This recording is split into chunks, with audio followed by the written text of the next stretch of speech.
Hey everybody, welcome back for another game break. So, Final Fantasy VII Remake is back in the news again, and I don't think I know I've never stated this before on this channel, but Final Fantasy VII Remake is my game of the year so far for 2019. I was really hoping maybe The Last of Us Part 2 would be that game, but it was a bit of a disappointment to me. So, anyway, I'm very excited to hear any news about Part 2 that comes our way, and it looks like we're finally getting some new stuff after hearing something back when the Ultimania was released. Anyway, I'll get into my thoughts about Part 1 as well as we're reading through this, but this is a 50-page interview taken from Famitsu, and this is courtesy of Gamatsu. They give us the key tidbits from that interview, so we're starting with Tetsuya Nomura, the director. So let's see what he says. I fully understand the importance of releasing a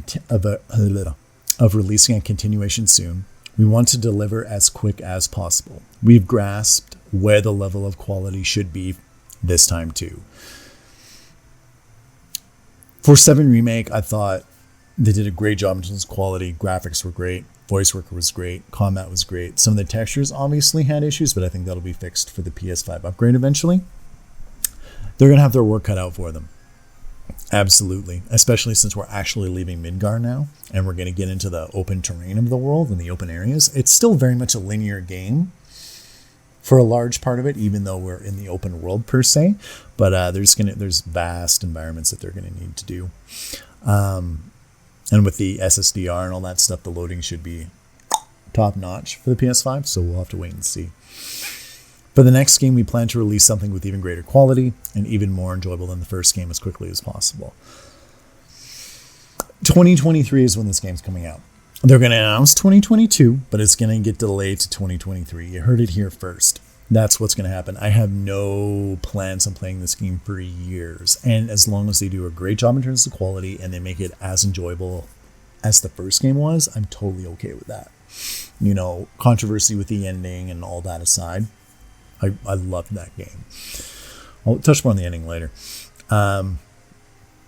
When we announce the next game, he says, we hope to also make our future plans clear. So they're going to have a really good idea of how many parts this game is going to be. I'm saying it's going to be 4 minimum. 4 parts minimum. Some people have tossed around 2 games. There's no fucking way. There's no way. And even 3 games with how little they covered. I mean, you know, Part 1 was a full game. It was a 40-hour experience, depending on how you played it. It was 42 for me, I think. How the fuck are they going to get a game out quickly and tell, 45% of the story? It's just not possible. The reason they're doing this in the first place is so they can cover all the areas and do them all justice without cutting anything, and to build and develop and expand everything. So 4 games minimum, I think, is what it's going to be. I'll be shocked if it's 3. If it's 3, they're cutting shit. So, but we'll see. I don't even care if it's 5 or 6, as long as they're good. Regarding Jessie's popularity, I never imagined she would be this popular. And that's fair. Like, she was a very minor character in the original game. But I always remember Jessie in Biggs and Wedge. Probably because I love the original. But man, they made her an absolute fucking pistol in the remake. And she was an constant scene stealer for me. And I almost wonder if her popularity, that she'll survive. Supposedly she dies. Yeah, I wouldn't be surprised if they brought her back just because of how popular she is. And I wouldn't mind seeing her either, even though her death was tragic and hard to watch. As for the hand massages in Wall Market, if we did anything risky in that town, the rating would have most likely gone up. So that was probably the most we could do.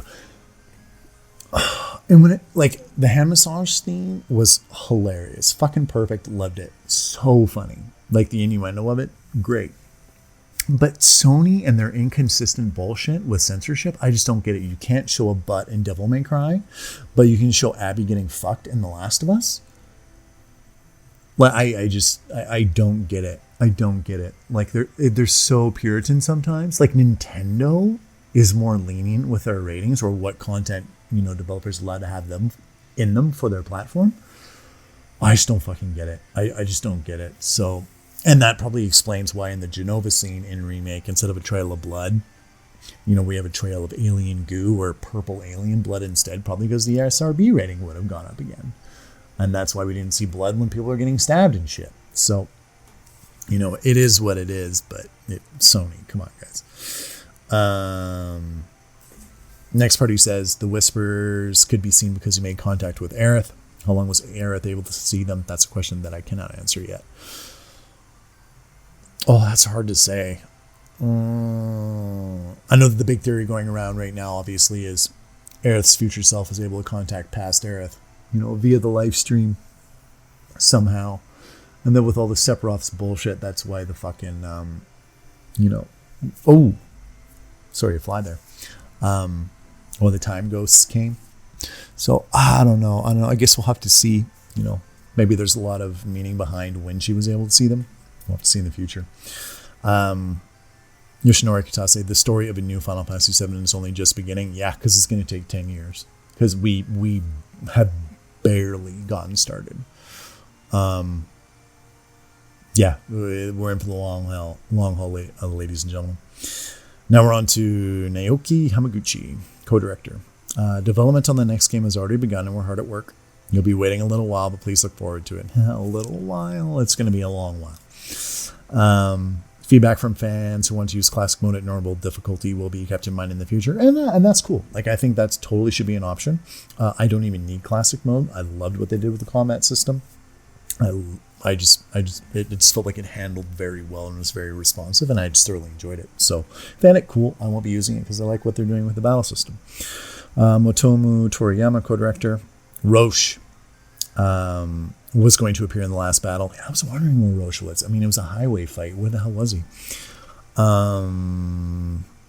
Lost my spot.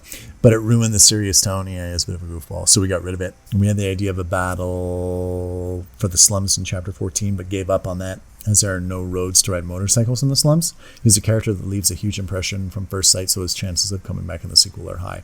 I pretty much guarantee you he'll be in the sequels. I don't know why he's even saying that his chances are high. He may as well just say he's going to be, because I don't see them introducing a character like that and dedicating that much screen time to him, just not to use him again.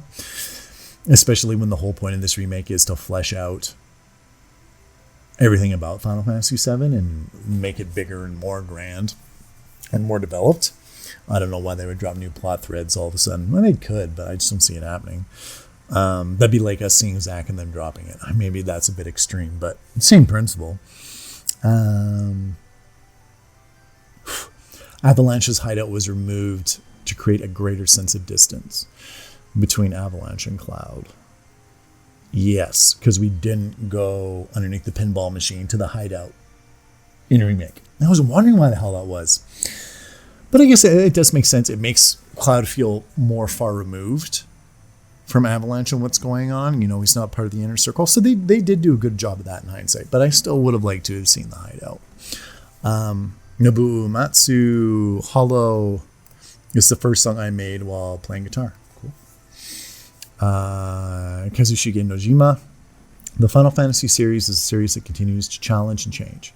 And Final Fantasy VII Remake is no exception. Yeah, brand new battle system. They're constantly pushing the envelope with Final Fantasy generally, trying new things with it.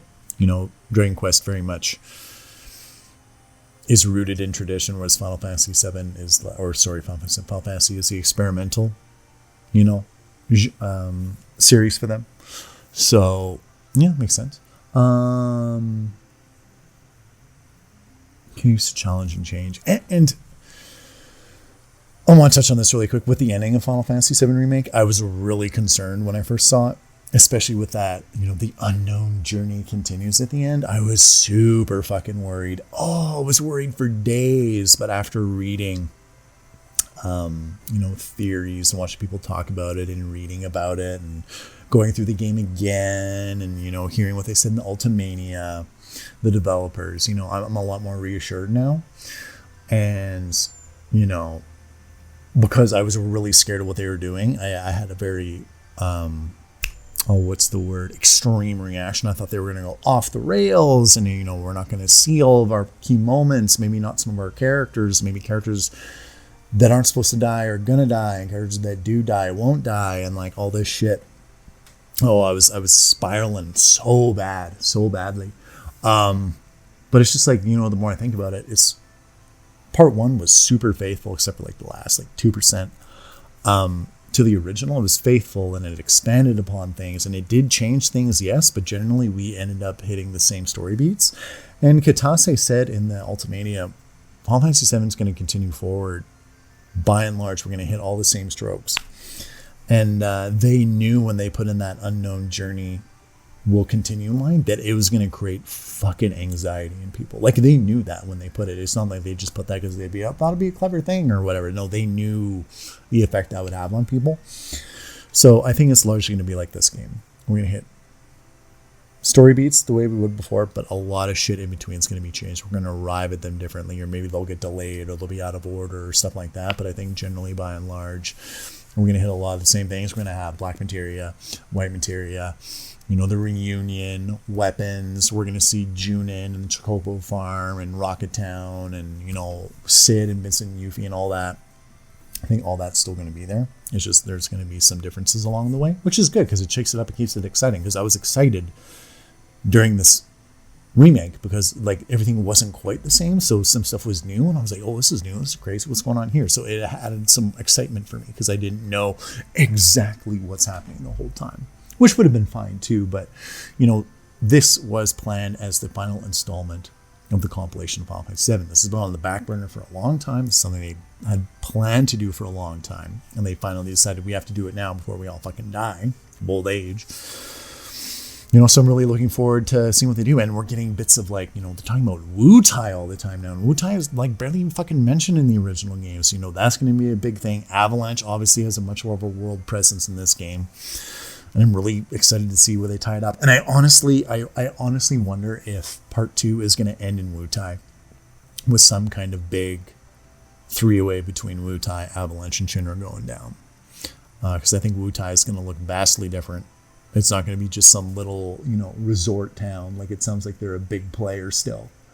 And they even, I think, Heidegger, pronouncing his name right, mentions that, something along the lines of an enemy you don't vanquish is going to be an enemy that's essentially going to return to like cause you trouble. So, I think they're definitely going to go for Wu-Tai and bring him down for the count. So it'll be, and I think Yuffie will obviously play a big part. It'll be a great way to have Yuffie, come into the story naturally, or like give a lot more depth to her character. Maybe she'll just still show up and steal your fucking materia or whatever. But it'll be a great way to integrate her a bit more into the narrative. Whereas Vincent, I feel a lot of the pieces are in place already to fit him in a little bit more naturally because of like his backstory with Hojo and all that stuff. So I'm really looking forward to seeing what they do with all this stuff, man. Because a lot of the compilation stuff, I mean, Dirge of Cerberus, Advent Children aside, Crisis Core was good. With all the before Crisis stuff, I'm very interested in what they do with that. Yeah, I'm just excited all around to see what they do. And yeah, the before Crisis stuff focused on like, the war with Wu-Tai and all the Turks and all that. So I'm curious to see what they do with that. Anyway, let's keep going. Makoto Issei, sound director, doing the voice work for several languages at once for a worldwide simultaneous release was hell in the final stages of development. Between us, we just made it out before the deadline. And they already delayed the game a month to finish stuff. So, I mean, respect, because no one got spoiled, really. We all got to play it at the same time, relatively, even with this whole COVID bullshit. So, no, that was great. No, I really like the fact we all got it at once. And Keiji Kawamori, music supervisor. Although we had the idea of going silent and background music free to invoke a sense of realism, we decided to have constant sound like the original Final Fantasy VII. Good fucking call. Because the music in Final Fantasy VII is fucking classic. It's timeless. It's fucking iconic. So to all of a sudden remove all that music from a lot of the areas in the game that all the players know and love, that'd be fucking insane. So I'm really glad they did that. And they added some sweet new pieces too, some cool ass battle tracks. Oh, I love having fucking music in my games. Games like The Last of Us and, maybe Red Dead as well. Like, you get music, but only in parts, and a lot of the game's fucking silent, which is fine. It does add realism, but I like fucking hearing good tunes when I'm playing the game, right? Especially in RPG. So, anyway, that's it for the interview. I think I've shared a lot of my thoughts. Really excited. Can't wait to see a fucking trailer for this game. It'll be at least a goddamn year before we see anything, probably. Anyway, in the comments, let me know what you guys all think. Did you enjoy Remake Part 1? Are you stoked for Part 2? Are you worried about Part 2 and what they might do to it? I really don't think we're going to start the game as fucking Zach and play the whole game as Zach. I can't see them doing that shit. Could be totally fucking wrong. Could be wrong about everything. They could go totally off the rails, but I don't think that's the case. Anyway, are you excited about Part 2? What are your concerns? What are your hopes? How many parts do you think this series is going to be? I'm saying it's 4. What year do you think Part 2 is coming out? 2023 is my bet. Let me know what yours is, okay? And thanks for joining me for this game break, and take it easy.